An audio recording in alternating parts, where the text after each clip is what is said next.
இன்னைக்கு காங்கிரஸோட வியூக வகுப்பாளர் பிரவீன் சக்கரவர்த்தி அவர்கள் ஒரு பேட்டி கொடுக்குறாரு.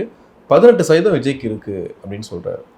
அது இல்லாமல் தமிழ்நாட்டில் காங்கிரஸுக்கு ஒரு 12% இருக்கு அப்படிங்கிறாரு. இல்லைங்க, அதாவது இதில் வந்து காங்கிரஸ் கட்சி வந்து தப்பு பண்ணுதுன்னு நான் நினைக்கலைங்க.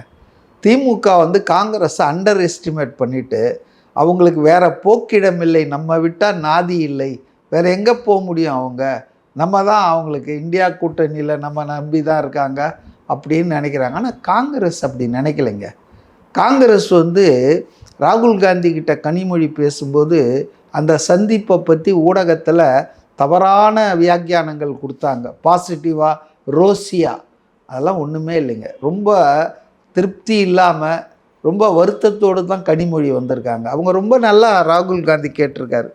சீட்டை பற்றிலாம் நான் பேச முடியாது, அதுக்குன்னு ஒரு கமிட்டி நாங்கள் போட்டிருக்கோம். அந்த கமிட்டி உங்களை சந்தித்து இத்தனை மாதம் ஆச்சு, you have not formed your committee. So முதல்ல அங்கே போய் பேசுங்க, அங்கே போய் பேசி அந்த கமிட்டியோட சார்ட் அவுட் பண்ணுங்கள். அதை விட்டுட்டு பைபாஸ் பண்ணிவிட்டு எங்ககிட்ட வந்து பேசக்கூடாது. So no discussion on number of seats and all. ஆனால் பவர் ஷேர்ன்றது எங்களுக்கு கண்டிப்பாக வேணும். அதை நாங்கள் வந்து ஏற்றுக்க மாட்டோம். இல்லைன்னா அதுக்கு வந்து கனிமொழி என்ன சொல்லியிருக்காங்கன்னா, பிளாசிபிளாக ஒரு ரீசன் இல்லை, இது இப்போ அதை சொன்னோம்னா அது வந்து தமிழ்நாட்டு மக்கள் ஏற்றுக்க மாட்டாங்க, இதை தேர்தலுக்கு பின்னால் நம்ம பேசிக்கலாம், அந்த அளவுக்கு இறங்கி வந்திருக்குது திமுக. இதெல்லாம் வெளியே வரல. ஆனால் பெரிய பயமே இல்லாமல் காட்டிக்கிறாங்க. இல்லை அதெல்லாம் எங்க பயமே இல்லாமல் பிளான் பி போட்டுக்கிட்டு இருக்காங்க, என்னென்னவோ பண்ணிகிட்டு இருக்காங்க.